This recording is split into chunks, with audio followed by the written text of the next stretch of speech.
Hi, my name is Emily Carter, and I'm 34 years old. I live in Boston now, but I grew up in a small town where everyone knew everyone and where my family made it very clear that my achievements didn't matter. I still remember the day I graduated high school. I walked across the stage in my cap and gown, heart pounding, smiling at the crowd, imagining my parents cheering for me. But when I looked into the audience, my seat, the one reserved for family, was empty. I caught a glimpse of my little brother, Josh, who had a smug grin, sitting next to our grandparents, who were somehow more interested in his new sneakers than my accomplishment. My parents, gone. Probably too busy to attend. I should have felt crushed. And I did. But there was also a spark, a quiet, simmering fire that whispered, I'll show them. One day, I'll make them regret this. After graduation, everyone celebrated Josh's accomplishments like he was the only star in the family. A giant party, balloons, banners, even a slideshow of his glorious journey through high school.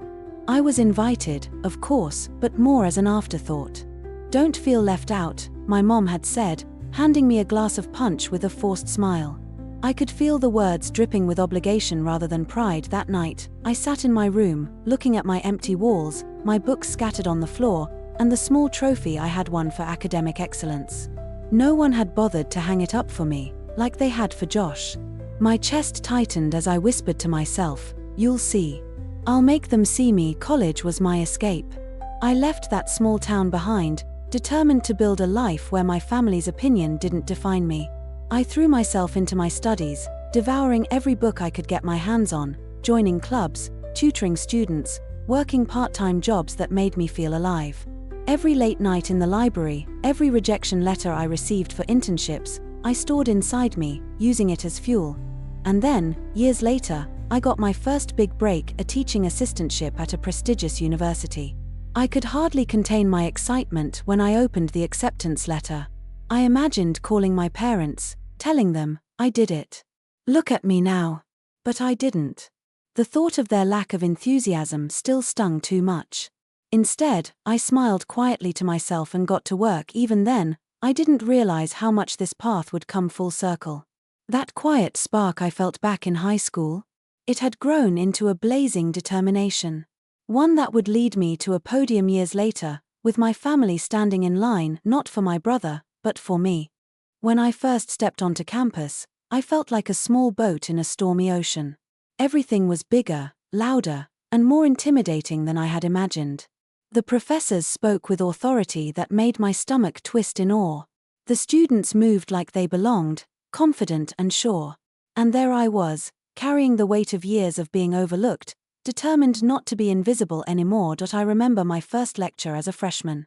I sat in the back, scribbling notes frantically, trying to absorb every word. My roommate, Claire, peeked over at me. Relax, Emily. You're going to be fine. I forced a smile, but inside, I was a storm of anxiety and determination. I'm going to make my mark, I whispered to myself, gripping my notebook like a lifeline. College wasn't easy. There were nights I cried in my dorm bathroom, overwhelmed by self-doubt. I thought about my parents and Josh, and how easily they had overlooked me. Those memories cut deep, but they also reminded me why I had to keep going. Every paper I wrote, every late-night tutoring session, every research project, it was all building me into someone they couldn't ignore. I made friends eventually. A small circle of people who understood ambition and the pain of being underestimated. We celebrated each other's victories, laughed through our failures, and slowly, I began to see myself not as the ignored daughter, but as someone capable of real change. Then came my first teaching opportunity. I was nervous, terrified even. Standing in front of a room full of students, I felt that familiar flash of fear. But as I started speaking, something shifted. The nervousness melted, replaced by a sense of authority I had never felt before. When a student raised their hand, genuinely curious, I felt alive in a way I never had at home. This was my calling. Meanwhile, Josh's life was, well, predictable. I kept tabs, not out of obsession, but because I wanted to know if they were finally noticing me. They weren't. They continued cheering for his every minor accomplishment, sending me occasional polite texts that never mentioned anything I had achieved. I felt a mix of anger and amusement. It was like watching a sitcom where you already know the ending. By the time I was finishing my PhD, I had published papers, received accolades, and gained recognition from faculty across the country. I was invited to speak at conferences, collaborate on research projects, and even mentor students who reminded me of my younger self, eager, nervous, and invisible. And yet, my parents remained distant, unreachable. Not out of ignorance, but because they had never really cared. It was during a faculty meeting that my professor mentioned an upcoming university event, an annual lecture where distinguished alumni and faculty members were invited to speak. My heart skipped a beat when I realized I was being considered. For me, not Josh. Me.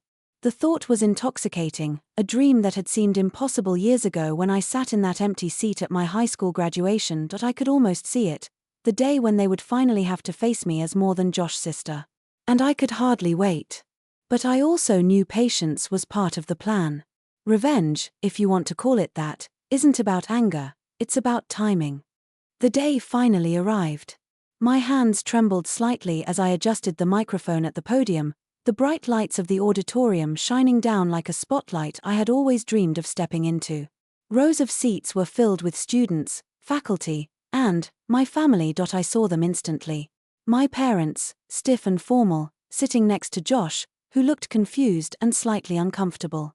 The same expressions I remembered from my childhood, the smugness on his face, the distant politeness from my parents. But now, everything had shifted. I wasn't the invisible daughter anymore. I was Dr. Emily Carter, a professor at one of the most prestigious universities in the country. And they were here to hear me. I took a deep breath, letting the weight of years of effort and perseverance settle into a calm confidence. Good afternoon, I began, my voice steady and clear. The room fell silent. Today, I want to talk about resilience, about the invisible challenges we face, and how those challenges can shape us into who we are meant to become. As I spoke, I noticed my parents leaning forward slightly, as if trying to catch every word. Josh shifted in his seat, eyes darting around nervously. I could feel the tension between us, the unspoken acknowledgement that this moment, this achievement, was finally mine to own. I shared stories of my journey, of late nights in the library, of moments I felt unseen and undervalued, of mentors who believed in me when others didn't. I spoke about the quiet fire that had driven me to succeed, the same fire I had felt sitting alone in my bedroom on the night of my high school graduation, and then I looked directly at them. My voice softened, but carried weight. Sometimes, the people we expect to celebrate us the most are absent. Sometimes, recognition comes from places we least anticipate. But the truth is, the power to define our worth has always been ours. I saw my mother's eyes glisten. My father's jaw tightened.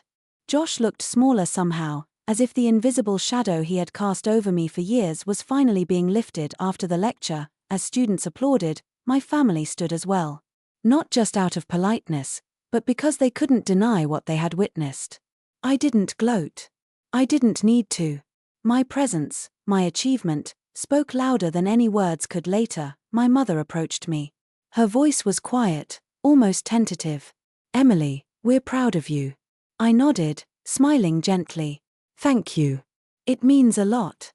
But inside, I knew it was more than just their words. It was the culmination of years of proving myself, not for their approval, but for my own. As I walked away from the auditorium, I felt a sense of closure I had never imagined possible. The pain of being overlooked, the frustration of being ignored, the loneliness of being undervalued, it had all led me here. And in that moment, I realized something important. Revenge isn't about making someone feel small. It's about rising to a place so undeniable, so powerful, that the world, finally, has no choice but to see you. I had done it. I had become the story I wished someone had told me when I was 12, sitting in that empty seat, dreaming of recognition.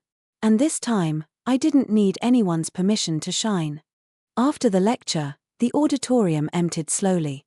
Students lingered to ask questions, to shake my hand, to thank me for my guidance. I smiled, answered each question thoughtfully, but my mind drifted back to my family, who had lingered in the back row, hesitant, unsure of what to say next. Later that evening, I found myself alone in my office, the soft hum of the city outside my window blending with the quiet of the campus.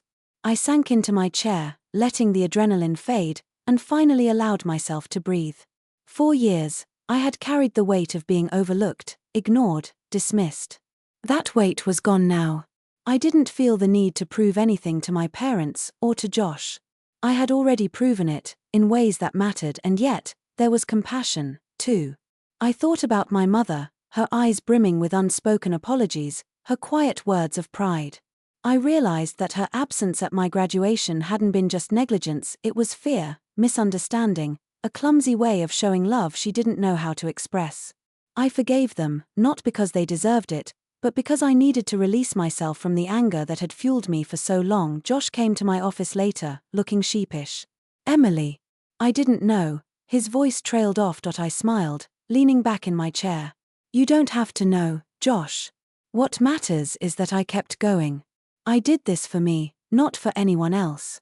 He nodded, and for the first time in years, I felt a sense of mutual respect, not sibling rivalry, not jealousy, just acknowledgement. I walked out onto the balcony, looking at the campus below, the streets of Boston stretching endlessly. The journey had been long and painful, but every late night, every moment of self-doubt, every tear shed alone, it had all led me here. I realized then that the true victory wasn't in seeing my family finally recognize me. It was in recognizing myself, in claiming my own worth, in standing tall and unafraid in the life I had built. Life, I understood, isn't about making others notice. It's about creating a life so full, so undeniable, that the world, and even those who once overlooked you, cannot help but take notice. That I had gone from the ignored daughter sitting alone at graduation to a respected professor standing at the podium, inspiring hundreds of students. And in that transformation, I had found something far greater than revenge. I had found myself. As I watched the sun set over the city skyline, I whispered to the empty air, a private celebration: I am enough. I have always been enough. And for the first time, I truly believed it.